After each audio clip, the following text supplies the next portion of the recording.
Assalamualaikum warahmatullahi wabarakatuh and a very good day I wish to everyone who are currently watching right now, especially our lecturer Dr. Suraya and our fellow friend. So for today, my friend and I are going to present about the kinetics of rigid body for Ferris wheel. I, Muhammad IZHAM bin Ismail, and my metric number is 207710. And I, Muhammad Rahman bin Muhammad Zahid, and my metric number is 207546. So let us begin. So a Ferris wheel is an amusement park ride that consists of a large vertical wheel with places for people to stand and sit. The Ferris wheel revolves about a horizontal axis, and the riders are alternately lifted and lowered as they are carried around the wheel in a circular motion. Hence, the Ferris wheel move in a complete circular motion. So the concept of the Ferris wheel movement is heavily influenced by the Newton's second law of motion, where the acceleration of an object depends on the mass of the object and the amount of the force applied.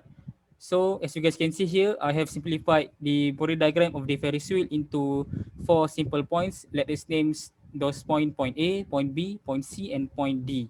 So let us see this point one by one.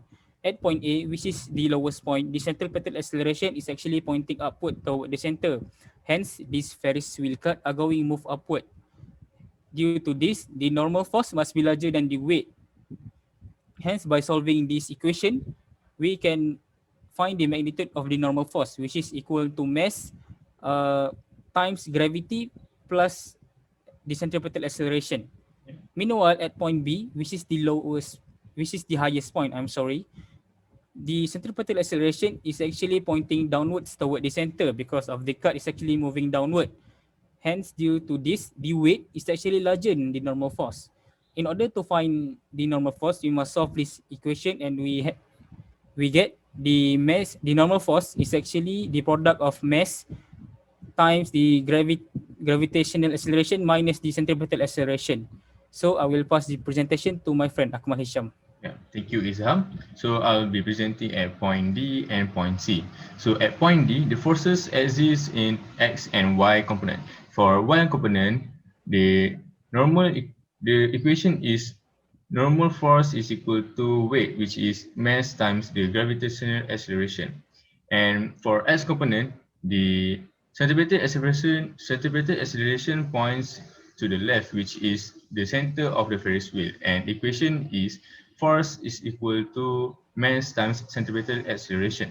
At point C, the Y components are just the same as at point D, while the X component is just in the opposite direction as the centripetal acceleration points to the right. Next, so I'll be presenting for the calculation of the kinetic of rigid body for Ferris wheel. So Ferris wheel kinetics is directly related to centripetal acceleration.